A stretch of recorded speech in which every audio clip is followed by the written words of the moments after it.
Today's show is sponsored by ExpressVPN, one-click protection for all your devices. Securing yourself could not be easier. Visit expressvpn.com/funhouse.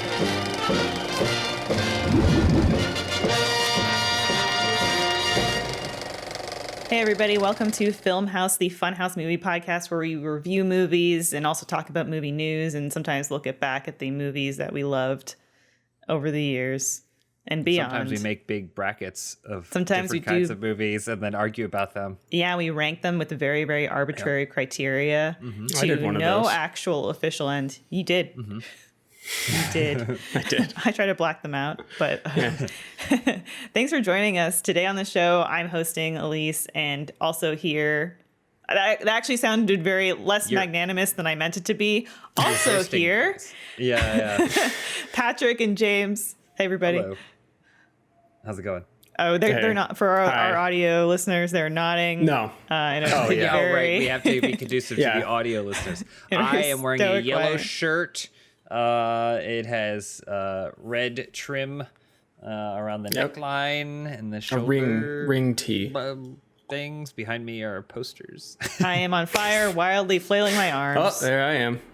Look Yeah. out. And I'm wearing a kind of like a plaid, I guess, sort of that lumberjack red kind of shirt. Little blue Funhouse hat on, looking cute today. Is it good of you okay. to say? Are you gonna take that back later? Or are you gonna stick with it? The hat? No, I'm saying you being cute. Generally, people go, "I feel cute, but I might not feel cute." Might later." delete that comment later. No. That's not me. I have 100% confidence 100% of the time. Oh, okay, perfect. Yeah. That's great. Anything else? The end. Hey, Elise. Speaking of movies, did you know that Alex Band, the lead singer of The Calling, appeared in the movie Coyote Ugly as a musician on stage? You know, I think actually maybe when that movie came out, I did know that. Okay, great. Were Perfect. you a big Calling fan? The Calling fan? Was anyone? No. Why are we talking I mean, not that I past know tense? of, but Hold on. Before we Why are started before we started recording, we were talking about this kind of like subset of 90s, early 2000s bands that included like Vertical Horizon, Creed, The Calling, Matchbox 20. Matchbox 20. Sure. Well, here's Marcy another interesting Classics. fact. Alex Band was in a band, and he married Jennifer Sky, who is a cloud. That's wild. Oh, wow. Good. Really good. If you came to this podcast for movie discussion, We're actually gonna have some today. Yeah. We're actually gonna have some today. no, We're just bantering. We're talking this- early this one 2000s is- soundtracks. which you know what, a movie that just would have pointing out. would have been even more awesome if it had an early 2000 soundtrack is Nobody, starring oh my god, Bob Odenkirk. My Job brain is Odenkirk. just job. Yeah, job. This movie is awesome. Like I It's feel like great. we can do a review and it's just going to be us gushing over it for 45 minutes, which is totally fine. But I'm just going to put it out right here. It's fucking awesome. And I'll give you some background on it. It stars Bob Odenkirk as Hutch Mansell. He is a kind of a, Great name. you know, yeah, he's just sort of your average guy, you know, family man. And there's an incident in his home where he fails to defend his family when two thieves break into their suburban home. And then in the aftermath, you don't really know much about this character, but he's got this like this simmering rage that just sort of boils to the brim in these like truly bombastic violence sprees. And I think we can talk about the movie in pretty vague spoiler-free terms at first, and then if we want to get into those later, we can, because there is, of course, you know, a bunch of underlying information about Hutch Mansell. But it was directed by Ilya Viktorovich Nashuler, founder of the Russian indie rock band Biting Elbows. He's notable for directing, producing, and writing, and he composed the music for Hardcore Henry. And Wow. it was written by Derek Kolstad, who is the creator of the John Wick franchise. That makes sense. Which makes sense because this movie is it's you know, suburban John Wick. Yeah. Yeah. That I will say, like, I don't know how much you want to get into, set it up before spoilers and stuff. It is an interesting movie when you think, well, you know, honestly, this goes back to our discussion. We were, again, as Lise mentioned, we were talking about bands that all kind of fell into the certain category, like a musical movement that happened. So you would get all these bands that like blurred together, and theoretically you could have taken all their music and it would be one album. Which I was saying, I think you can't judge the film or the music alone, the song alone, because it can be fine. But when you compare it with 50 other that sound just like it, it makes that song seem much less good in a lot of cases. Our dog is barking in the background. I'm gonna go check on him. All right, go check on him. I'll handle this. And this is something I felt about this movie because, as Elise mentioned, it comes from the screenwriter of John Wick. And the whole time I was like, I really hope this is from the John Wick team, because if it's not, we are now in a situation where other studios and stuff are like, oh, well, let's just make a John Wick. But yeah, so I mean, which is definitely happening. It's definitely happening. There will be sure. But I don't know. It felt different, and like it's also not like John Wick didn't invent. John Wick's big, like, I think, contribution to the action genre isn't the like dude with a dark past thing. Oh no. Right? Yeah, like that sure. That's a tried and true. The John Wick thing is more the like extremely like highly coordinated gunfighting. Yeah. And then kind of like the world was cool, that like the criminal underworld thing, and very stylish, but yeah, I mean, you can always go back to like Taxi Driver as like the first time where some like one of the early points of like experimenting with that genre of like regular guy stands up and like completely snaps or what have you. But then, you know, Death Wish essentially commercialized that genre and just said like regular guy goes and like does everything he can, and it becomes a pure action movie. Yeah. So yeah, it's not anything Death Wish, new. He doesn't have a past. That's true. He's that one's just, and then in the sequels, I don't even know. I don't even remember what happens. I think it gets pretty out there after a while. Yeah, I think it gets wild. But I do think that in this movie, the unique aspect is for sure comes for me in the casting. Bob Odenkirk in this role. I think if they had gone with someone else, anyone that even was like maybe remotely to the Keanu Reeves, because he's like silent cool, I guess is a good way to describe him. And he's always been cool. He's always been cool. When he was in John Wick, it was like, it wasn't necessarily resurgence or like a change of pace for him, but it was like, oh yeah, this makes perfect sense for someone who we think of as this like silent, cool dude. Brooding. He was an action star in The Matrix. Yeah. But Bob Odenkirk is somewhat off type. Like he has definitely gotten into the dark realm. I mean, he's gotten into the dark realm of stuff with like Breaking Bad and Better Call Saul. Like we know that he is an actor and can do these darker pieces. But I would say, like, you know, trusting him to be a full-blown action star is a pretty big leap. But I think it's that freshness for me that made this movie so much fun, you know?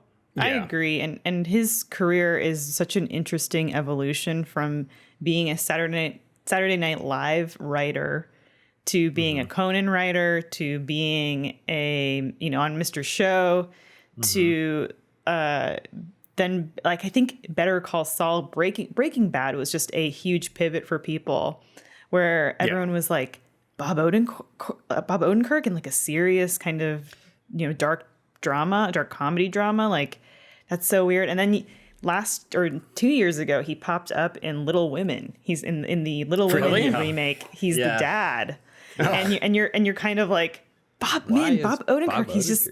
He's such a silly man, but then he's doing kind of now all these prestige roles. And then this is really interesting. I was listening to an interview with him where he was talking about taking on this role, and I guess he started in like 2018, I guess, developing this role, and he was concerned about it, and he said that what he wanted to do was sell it to his wife, because his wife's a producer, I think, and he was like, if my wife doesn't think I can sell it, then I can't. Because she was kind of skeptical about it. Yeah. But man, yeah, he killed it.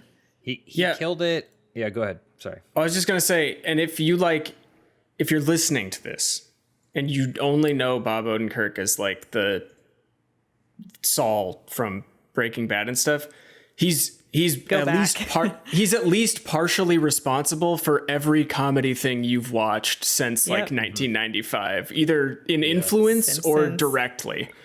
Yeah. Because like Mr. Show is like a direct. I think it kind of goes back because he wrote for like Larry Sanders too, and Get a Life, which is great. I don't know if you've seen that Chris Elliott show. Very fucking weird. Oh, I know. Yeah, I know this show. Yeah, but and then like Mr. Show is basically there's like Mr. Show and then everything after Mr. Show. Yeah, it's like one of those things. This movie is a testament to. And I've talked about this before in the past, where I think we have a lot of movies that are bad these days, but that's because they were kind of accepted to be just like a whatever, like Monster Truck, right? It's like, who cares? Like kids will see it, and that's all anyone cares about when they start putting this movie together. So no one actually is like trying to make the best product they can. Yeah. I think if you follow the process of this as it's starting from another script from the John Wick screenwriter, right? Who really has a hard on for that type of story. But and I think Russians. that's okay. I think it's okay. I love thinking about the Scream movies and how that screenwriter was like, I can write one amazing type of movie and he can churn it out again and again, but it's always so enjoyable. Absolutely nothing wrong with knowing your strengths. Kevin Williamson? In this case. Well, didn't he also write Dawson's Creek? Yeah, I mean, but even that's like teens. Like he's like I know teens' voices, and Scream is kind of Dawson's Creek. On the head of like the verbose teenager that speaks in a way that's above their years. Yeah, but but Derek Kolstad has like the dark like it's a regular suburban world, and then but there's this person has a dark past, but then this whole world itself has a dark underworld as well, like. And so writing to that genre. But essentially, if you just read the script, you'd be like, okay, what happens is that the casting is fantastic. Like all of the characters really stand out. And then I think the directing is fantastic too. It's an effortful thing. Someone was like, this is not going to be another John Wick. This is going to be my movie called Nobody. And I want to make it to stand out that way. And so the world feels unique, even though it's completely pulling elements that we've seen in John Wick stuff. Yeah. And then the character feels unique, even though essentially like you could probably swap a lot of the lines with things John Wick might say, and same goes for the villains, like, but they all have their very unique standout voice. And I think that's what makes it fun. Cause you know what the water slide's going to do, but it's a better water slide. So I'm curious because like you said with the cast, that is the thing. What is the first thing you remember seeing Bob Odenkirk in? Because for me, I think it's Wayne's World 2, and he's just like he has maybe 4 lines in it, and that's like that is when I was first aware of him as who like is he in Wayne's World 2? They like are backstage at a concert. And they get like shuttled into the weirdo area, and then Bob Odenkirk and this other guy like approach them and are just weirdos essentially. And it's maybe a 30-second scene. Yeah. Okay. I watched Mr. Show, so that was probably my first direct experience with him. Tim and Eric probably. Oh yeah. I feel like it was probably the thing where I had seen him in Conan stuff. There it is, yeah. Oh, wow, yeah. Wow. Oh, geez, so young.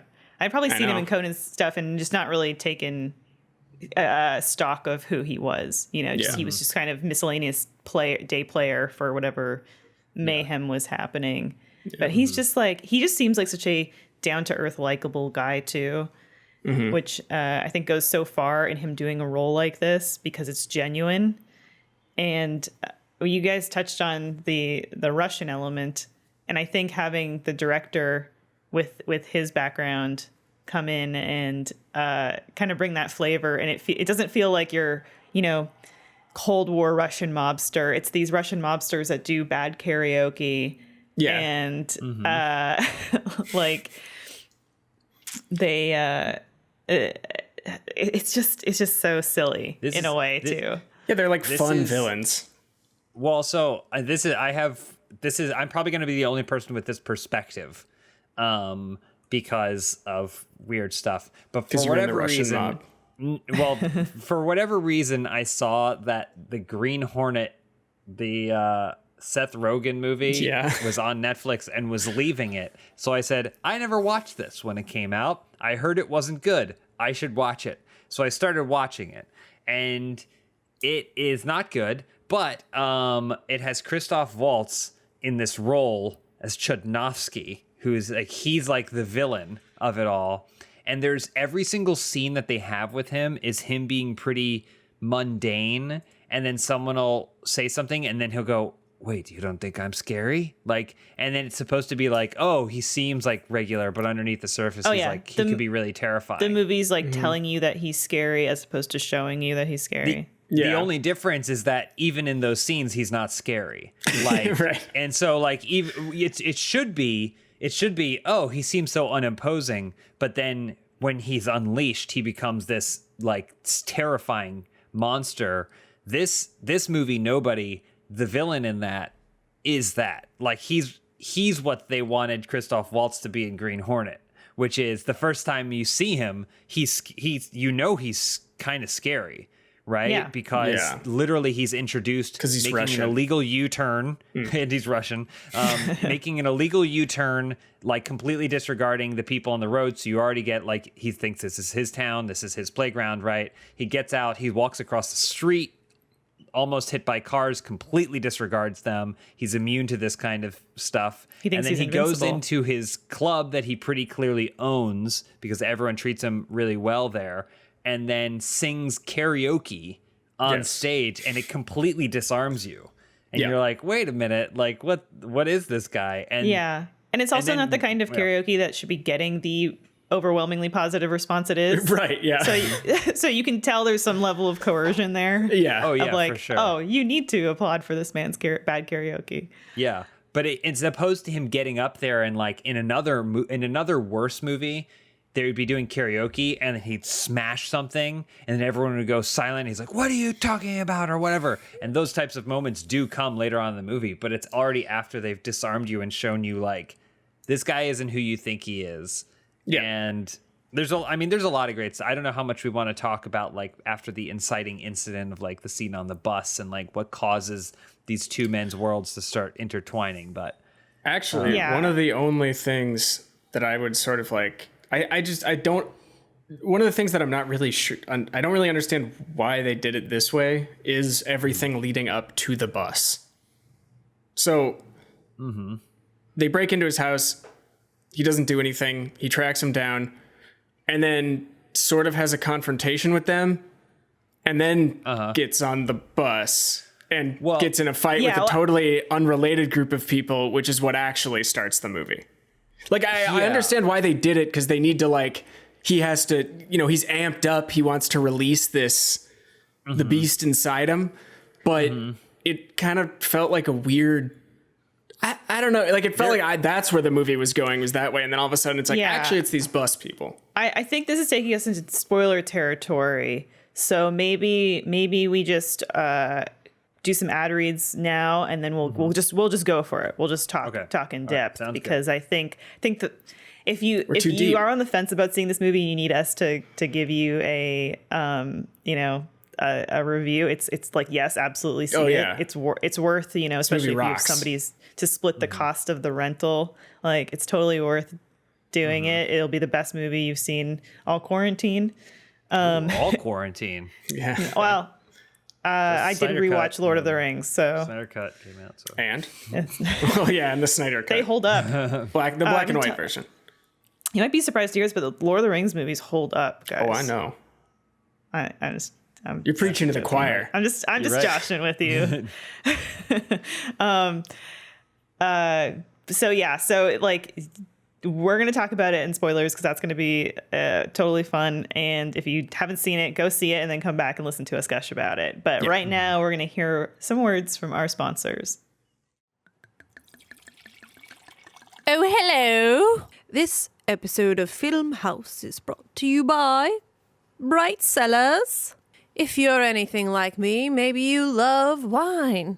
Or maybe you love wine, but you're a little bit intimidated when purchasing wine. You know, there's a red wine and a white wine, but that's about it. Well, finding a great wine doesn't need to be intimidating. No, it doesn't, dear. And that's where Bright Cellars comes in. Bright Cellars uses a sophisticated wine algorithm to match you with wines that you are guaranteed to love. Just take their 30-second wine quiz and bam, personalized wine right to your door. I took the quiz online and I just got my first box. And here we are, about to take my first sip. Delicious. Bright Cellars sommeliers even share stories of some of the wines that they love. Every wine comes with an education card that gives you details on tasting notes so you can better understand why you like this wine, but maybe not that one. Here's some examples of some of the cards. They're really cute. I love reading them because I love reading about wine. And they have a satisfaction guarantee. With any wine that you don't like, they'll work with you to get you a replacement in your next order. Bright Cellars offers members premium, sustainable, sparkling, and biodynamic wines. We're giving you 50% off your first 6 bottle orders from Bright Cellar by hitting the link in our bio below. Head to brightcellars.com/filmhouse. That's Bright Cellars, CELLARS.com/Filmhouse. You can take their 7-question quiz to get your wine matches and receive 50% off your first 6 bottle order.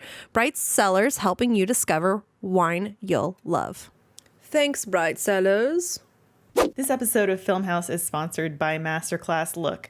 We all have that one skill or hobby that feels like it's just out of reach and we want to try to get better at. You know, the adage that, you know, you need 10,000 hours of practice at something to get good at it. It's kind of true, but you can also learn a lot if you have a master of their field that downloads their knowledge directly into your brain, and that's where Masterclass can help out. If you want to learn about filmmaking from Spike Lee or cooking from Gordon Ramsay, economics from Paul Krugman, you can now, thanks to Masterclass. You can learn from the world's best minds anytime, anywhere, and at your own pace. I took the Steve Martin comedy Masterclass mostly because I just wanted to listen to Steve Martin talk about an art that I really love.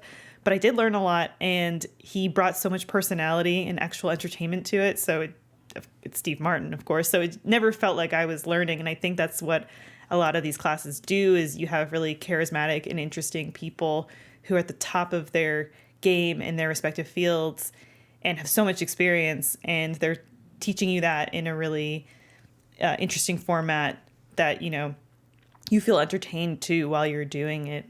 I can't recommend Masterclass enough.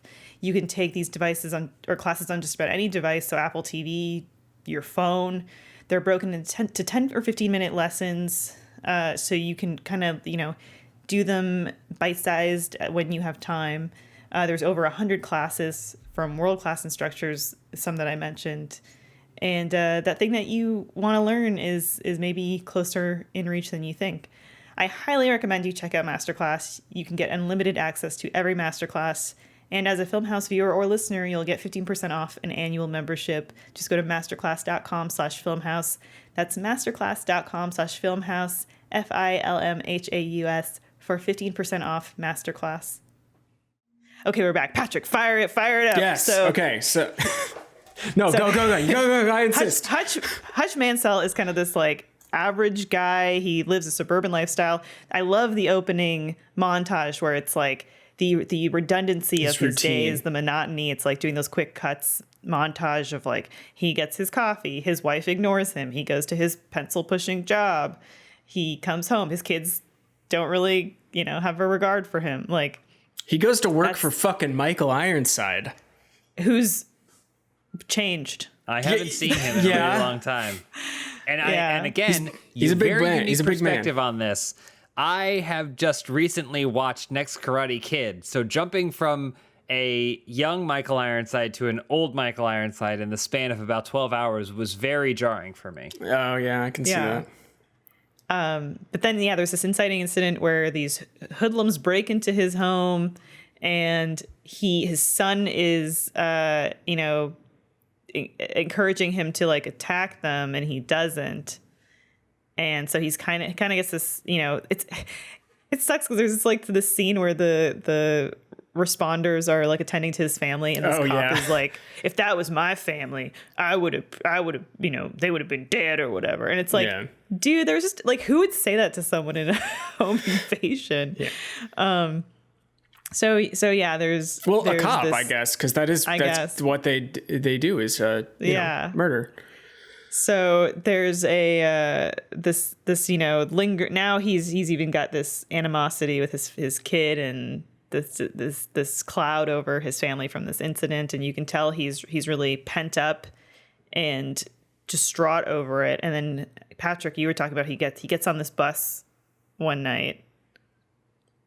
Well, what I was saying though is he goes to like confront, because I think it's basically because his daughter he thinks that they stole his daughter's kitty cat bracelet, and that sort of pushes him, I think, because he's very neutered. That's kind of the thing. Like him and his wife sleep with pillows between them. Well, they definitely stole his watch, but it's not the watch that really even gets him. It's the kitty cat bracelet. This like insignificant thing without any value, but you can tell like that's like the twig he stepped on that snaps, and all his old habits and feelings just like bubble to the surface. Yeah, but which is great. A kitty cat bracelet is so good. So he tracks them down to this like apartment they're living in. He busts in and he's roughing them up or whatever, and then they don't have the bracelet, which is not important later, but. So he leaves because they have a baby. Moment. Yeah, there's like a goof later with it, but he kind of just leaves once he sees that they have a baby, right? Or did I like? Mm-hmm. Yeah. He realizes that their act of theirs was an act of desperation, right? Yes. Like it would appear they don't really have much, and it would appear that they were trying to get money to help feed their baby. They're eating ramen. He did already know by this point that they came to his house without a loaded gun, right? Like they brought a weapon, but it didn't have any bullets. So you knew they weren't really a threat. What the intention was. Yeah. But I think it's too late. It fired him up. Yeah, the floodgates have already opened. And it was also a way for us to learn, for the audience to learn that he isn't entirely his morals. The lame, well, not just his morals, but that he isn't the lame loser that everyone paints him to be, right? Like the regular guy, because during his search he gets into a situation where it looks like he might have some trouble, but then because everyone in this movie can be identified by their wrist tattoo. Yeah, exactly. You find out. Oh, I forgot about that scene. In the tattoo shop, tattoo parlor. They're about to rough him up because they're like, "Whoa, you're not supposed to be here." He was using like fake FBI credentials to like go and ask around questions and stuff and figure out who these people that robbed him were. And then one of the guys there sees a tattoo of some playing cards on his wrist and immediately identifies him as something very serious, military, ex-military, very, very serious, and immediately like diffuses the situation and then like goes and comically locks the door, which are also some fun moments that this movie has uniquely that aren't really in the John Wick, or it's like these fun, silly things where he like locks a door, you hear 100 door knocks or door locks click, and then he like even slides the thing shut. But so there were some things that get you before the bus to like telling you kind of a little bit what you need to know about him. Yeah. So that way, when you do get to the bus and he does say, "Nope, I want this to turn into a situation because I want to beat the shit out of some people and maybe get beat up myself." He sees them crawl out and he's like, "Please get on." He's a sociopath, but he's also not a evil sociopath, I guess. I don't know how you would describe them. I think he's welcoming someone that he can justify unleashing his aggression on. Yeah. And definitely these douchebags are justifiably worth Yeah. You know, and there's also this young woman on the bus who they start harassing, and he's like, she's getting home safe tonight. And this movie would be so awesome. I obviously had seen the trailer and knew about it going into it, but if you just kind of started this up with no pretenses, it would be so great just to see him unleash. And so, yeah, that scene on the bus is awesome. So good. That poor bus driver, though. Gets thrown out and just like kind of stumbles back in. So cool. And he's tearing apart the bus. Everything's a weapon. That DIY tracheotomy. Yep. I'm not a squeamish person, but even that like got me a bit, where I was just like a little like sippy straw. Oh god damn. It's good. And but what he doesn't know is that the person that he does this trach to is the brother of this, horrible, Russian mobster. Who it's like, and I think the fun little story beat that they do is that they're not even really close brothers. He doesn't really like his brother. But he comes in and beats the shit out of him in the hospital. Yeah, it's still. Or maybe it's the other guy, but yeah, it's the other guy. But it's a matter of principle that he attacked his brother, and who the fuck does this guy think he is? Which I think is that's another brilliant character note of that mobster. That it's not even because he loves his brother and he wants. It's so good. Which is such a trope in movies like this. Is like, you killed my brother and stuff like this. He's like, he doesn't care about his brother, and he doesn't even like his job. Like, there's so many things that they like, these little things that they drop in there. Like, he hates his job, he hates his brother, he wants to be on stage singing, but this even indirectly slights him, and that's too much for him to bear, and so that's what causes him to basically initiate an all-out war against this guy who, as far as he is aware, appears to be a regular dude. Well, I guess not for too long after that. Well, they're kind of both. Yeah, they're kind of both just like these dudes who want a sort of.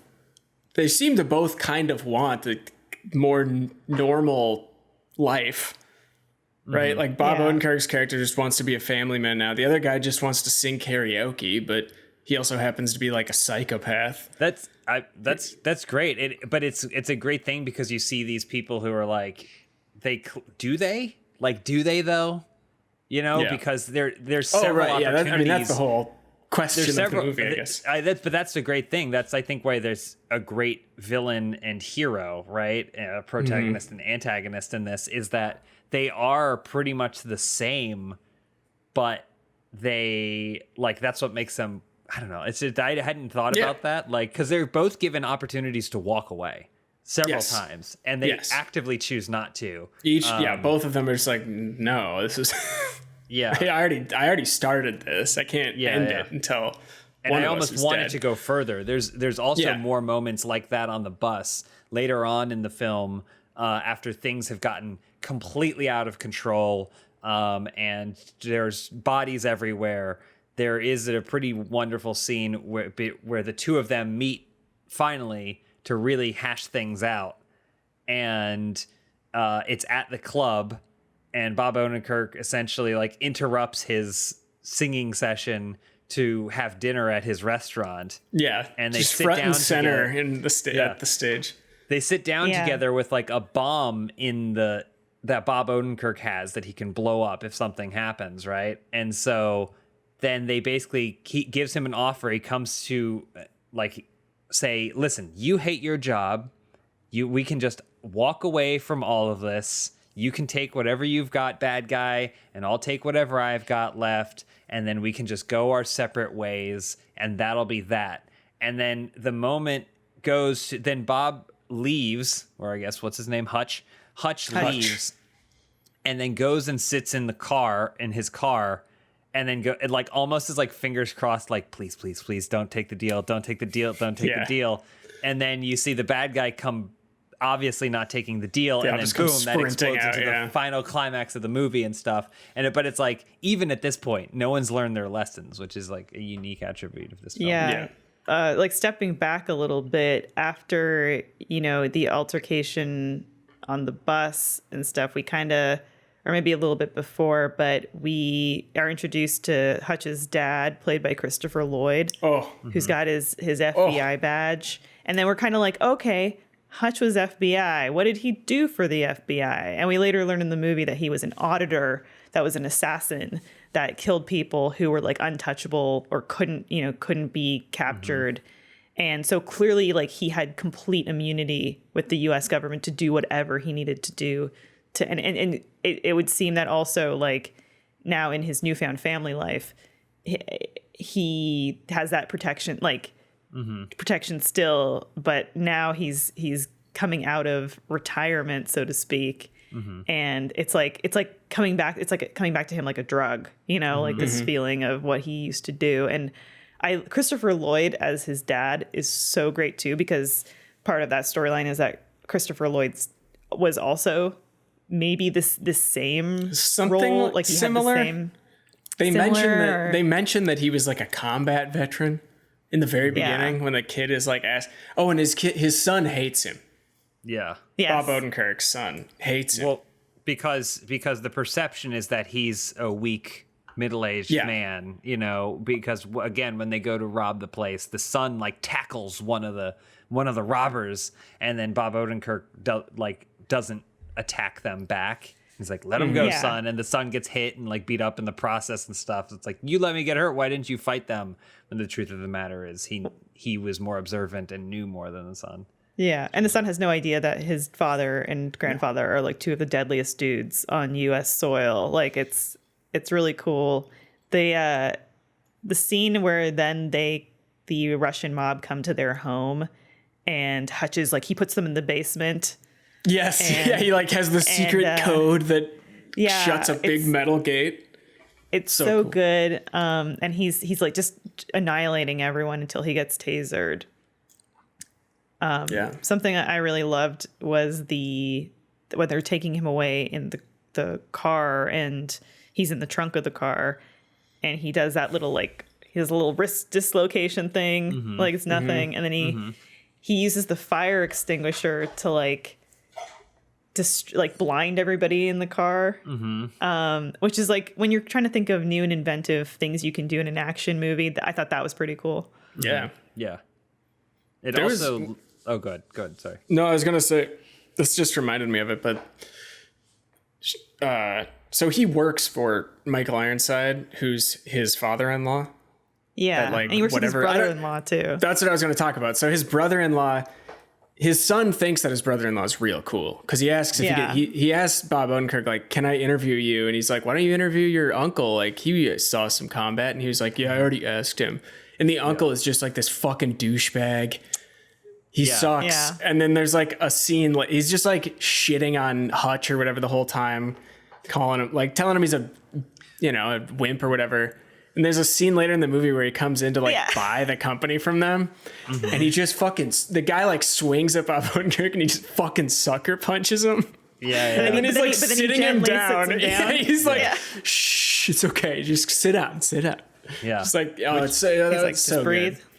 It's definitely those types of things that make this movie a standout. Because I think the big question is, well, if I have already seen John Wick or I didn't like John Wick, why would I want to watch this movie? And the truth of the matter is, I think this is John Wick takes itself very seriously, and I think this film is not a parody by any means of those John Wick films, but it's maybe more aware. Like the intent, when you think of the intentional casting of Bob Odenkirk as opposed to Keanu Reeves generally takes himself pretty seriously, even if the audience doesn't always.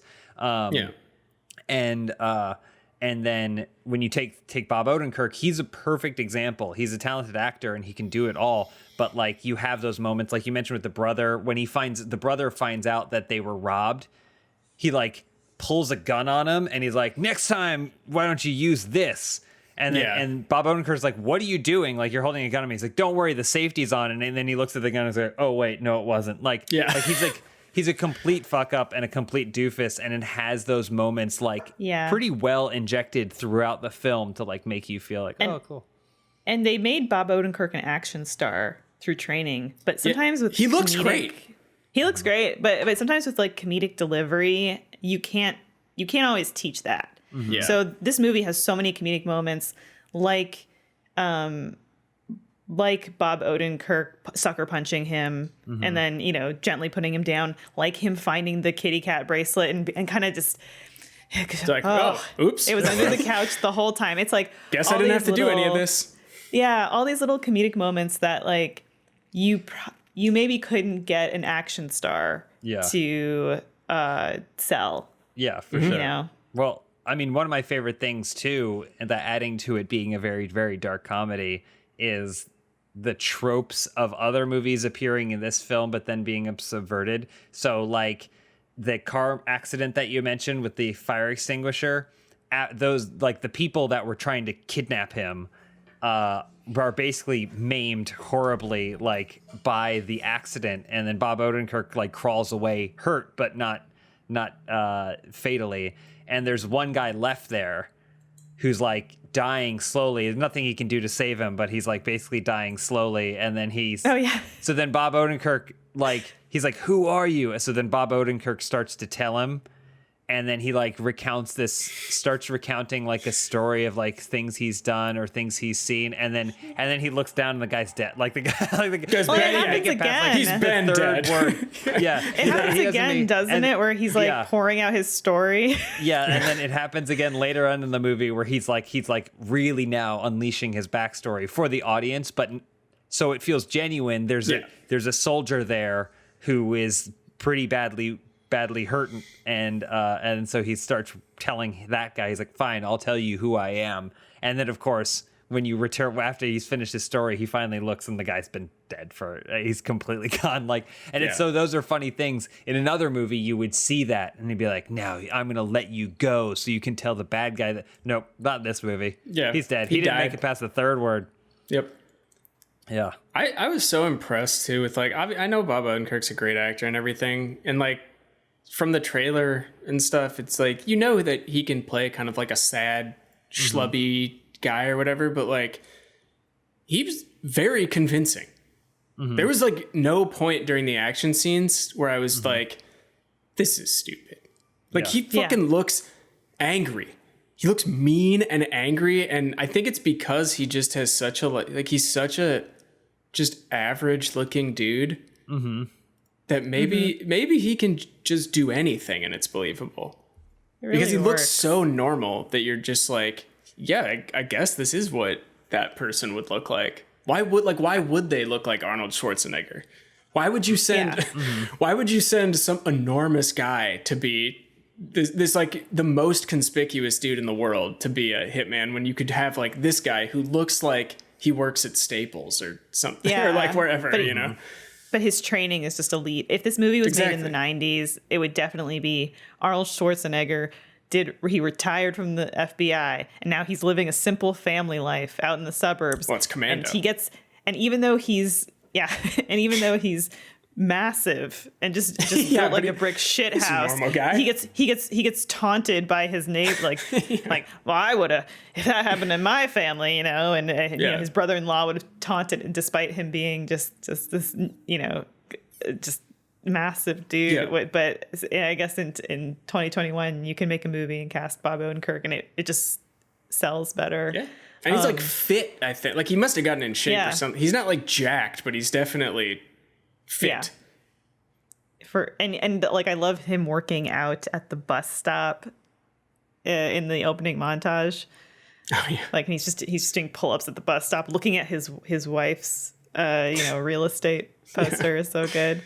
When we get to kind of like the big finale of the movie, it's because he's bought his father and brother-in-law's company from them, and then he's using kind of their warehouse to set up this Home Alone-esque booby-trapped, like he's got a ton of artillery weapons, and then he calls in the help of his dad and the RZA, who's his half-brother. RZA's in this. And oh god, I was a little bit sad that the RZA didn't show up earlier in the movie because I knew he was in it, and he's so like fun. Yeah. He's always so fun. But man, the three of them kicking ass in there was just beautiful and so much fun. And there's a great scene. I don't want to spoil this, even though I know we're in spoilers, but there's things that you should still see for yourself. But the kind of like reveal of Christopher Lloyd being a badass Oh yeah. Yeah. is so fucking cool.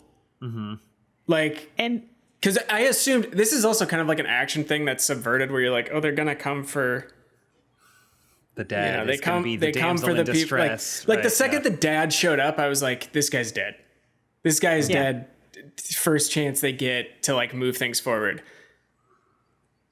Well, I Much would say different and so good.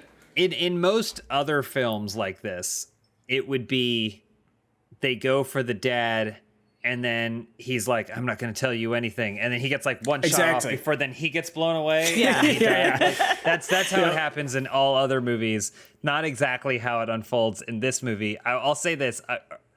I don't know how to control my Google feed so it doesn't share me articles where the headline reveals plot points. Oh, really? For the thing. It's like That sucks. like Christopher Lloyd is an 85-year-old action star and nobody. And Yeah. I'm like, okay, all right. Thank you for writing that. The good thing is I don't have to click on you now. But yeah, no, it's very satisfying, very fun. I mean, just again from a pure action spoilered, from a pure action standpoint, like I felt like the fight choreography is real good. Like you're getting some really high quality stuff. You can see coherently what's going it's not on. obscured. Yeah. It's not obscured. No. It's a fun hybrid, again, like all things of John Wick. It feels like he is just this pure assassin. Everything's a headshot, and he's just moving. John Wick is like a through, ballet. This is like a Yeah. mosh pit. That's perfect. Like there's lots of tripping and falling and like whoa He and get- like he Well, gets he's also hit been a out of the lot. game for a while. yeah Yeah. And he takes a beating. yeah. Like even though he gets the wins shit beat out of him. on the bus or whatever, like he gets the shit kicked out of him. yeah. To what you said earlier about how you expected like the dad would get the mobster would show up to his home and then the dad would get the one shot off and then die in true action movie trope fashion. I also felt like in that big final showdown that I was like, oh, like definitely the dad or RZA or even Hutch, like one of them has to die, right? Like, and they didn't, which I also kind of loved. And then you also get the big ending, which is Hutch puts a claymore mine onto a bulletproof shield. And he just charges right. at them. He charges at them like it's like the mobster is sort of this like horror movie, villain that you can't. It's Jason, and he never dies. And it's like so the only way that he can take this guy out is just in the most extreme way. Yeah. And he delivers this line right before he does it, which you think, oh, this is his last words before he makes this ultimate sacrifice. But I love that he survived, and it defied that, and the guy is completely blown to shit. Yeah. It's and then later it's like it's just him getting the call at the end, and it's like is he His back in wife's in again? on it now. Yeah. Yeah. That is another thing that this movie did. It probably didn't have to. I don't mind that it did, but like kind of like the John Wick stuff where it's like, oh, here's the hotel for assassins or whatever. Like there is a point in the movie where, Hutch goes and talks to the barber who belongs to the mysterious society of former assassents or what, like, so they're Not already unlike establishing the Elysium's spider. yeah. I'm just kidding.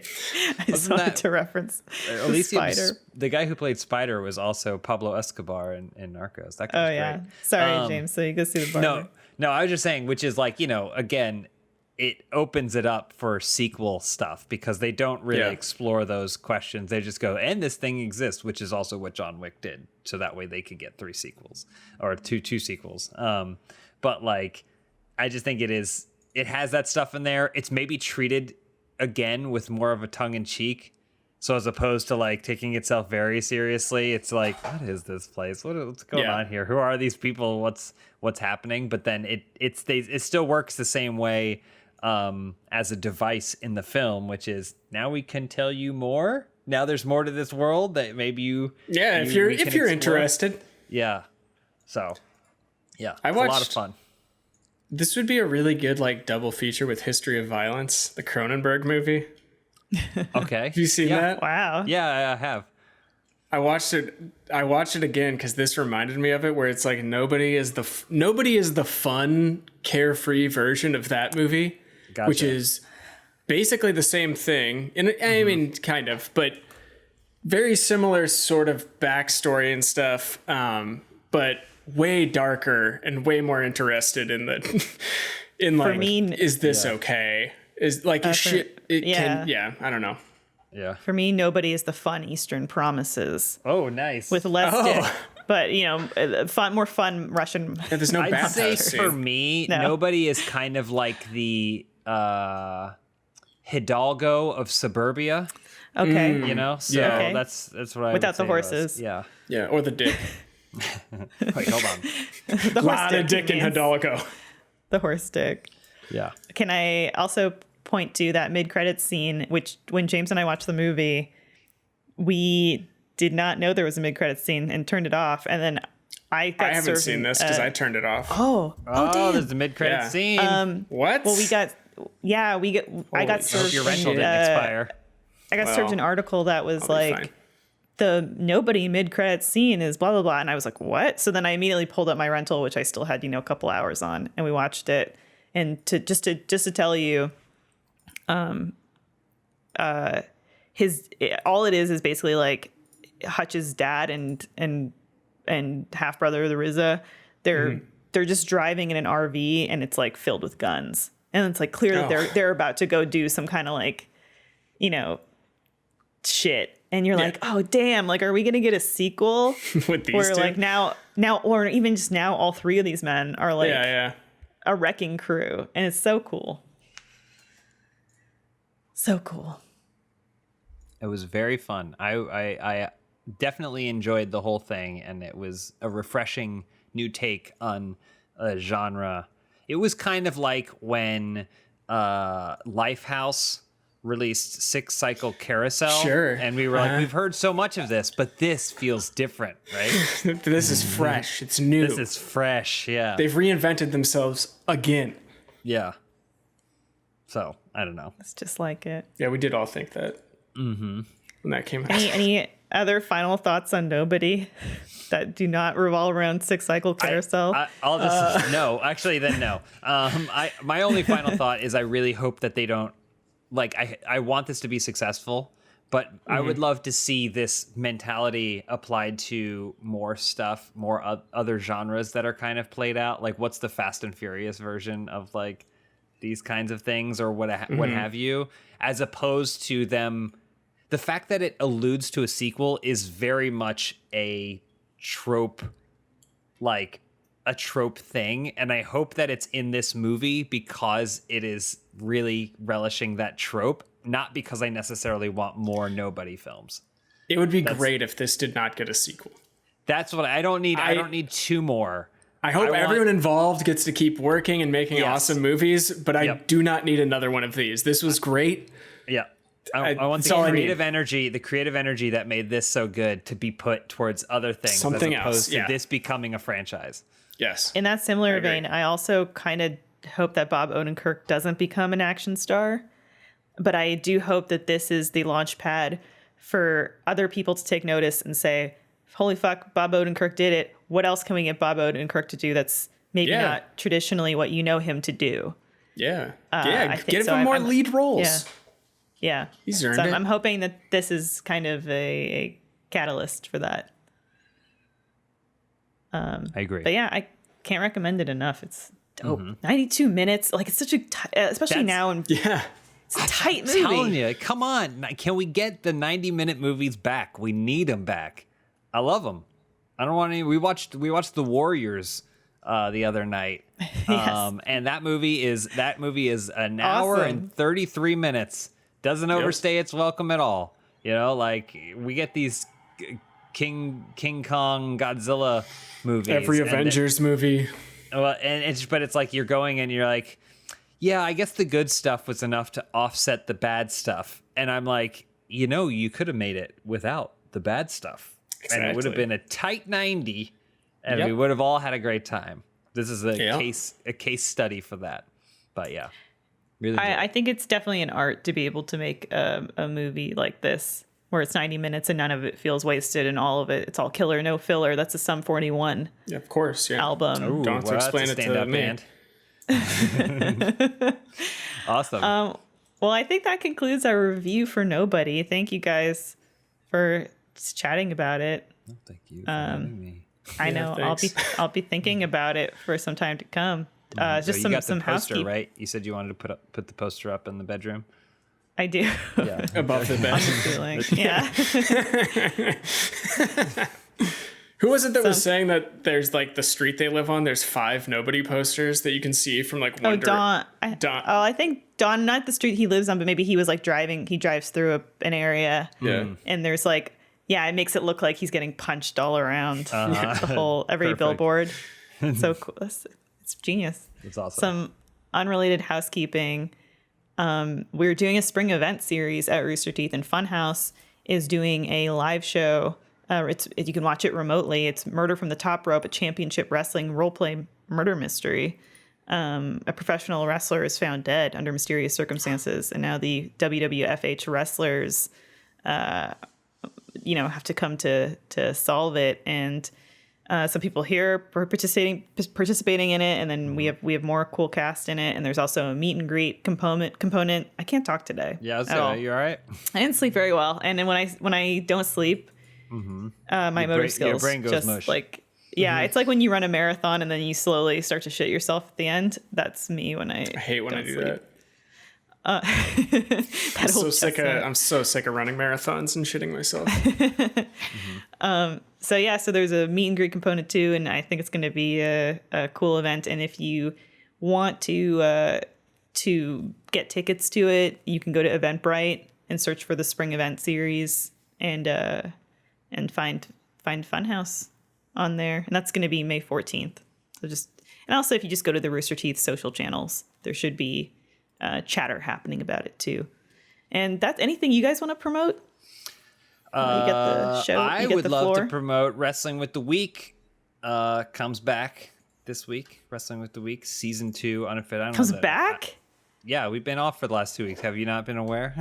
Didn't you? That's what I'm saying. That's like so little time. It's not exactly a season. It's not like summer break for sure. I think what's happening is Elise rewatches episodes so often that it feels like it never went away in the It first never goes place. away. Right, yeah. Wow. I mean, I guess people are clamoring for more. Yeah. But yeah, we'll be back. So hopefully everyone can come check that out. I guess they liked it. I don't have anything to promote. Videos you're What would I excited for, possibly Patrick? promote? No, I am excited. All that stuff we shot in the office. There's at least one coming out soon, I think. Go watch the Rooster Teeth version of or the Rooster Teeth episode of Keep Talking and Nobody Explodes. Yeah. The YouTube one is hilarious. There's one on Rooster Teeth as well that I personally think is even funnier. I don't know if that's true, but they're both very funny. So go watch that. No, I agree. And yeah, there's office stuff coming through the pipeline. I can look right now. I know the one that we did, the Last of Us themed, is coming soon. I think Potentia. Yeah. Let me take a look at our programming here. Forgot how good that game was. Oh yeah, on Good game. April 30th. No quotes. April 30th. There's also go. a video that came out yesterday. Sonic Alpha, these like weird games that Charlotte found. Yep. Oh yeah. There's stuff coming down the pipe. Make sure to check it out. Bored as Yeah. Hell is still happening. Yep. What as hell Raiders of is the Lost still Games. happening. So somehow. There's some good shit. Well, thank you guys, and thank you to our TD Cody. He's our silent warrior. So someday, maybe he'll be on the show someday. Cody, you still got What those 30 Seconds to Mars clips?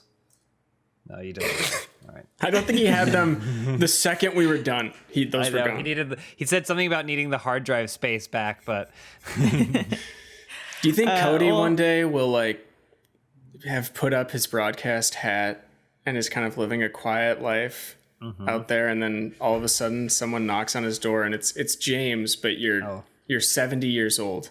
yeah, and I said I need those clips. Yeah, I need those 30 seconds tomorrow, and he has to come back. Yeah. Just to Yeah, dig and him Cody's out of 42. something. Yeah, Yeah, I don't know how that yeah. happened. Well, he just Yeah, did we're something. done here. What did he We're do? done here. Okay, We're done I here. can't read it. Too small for me. All right. Well, thank you for watching and listening, and we'll see you next week. Bye, everybody. Bye. Bye.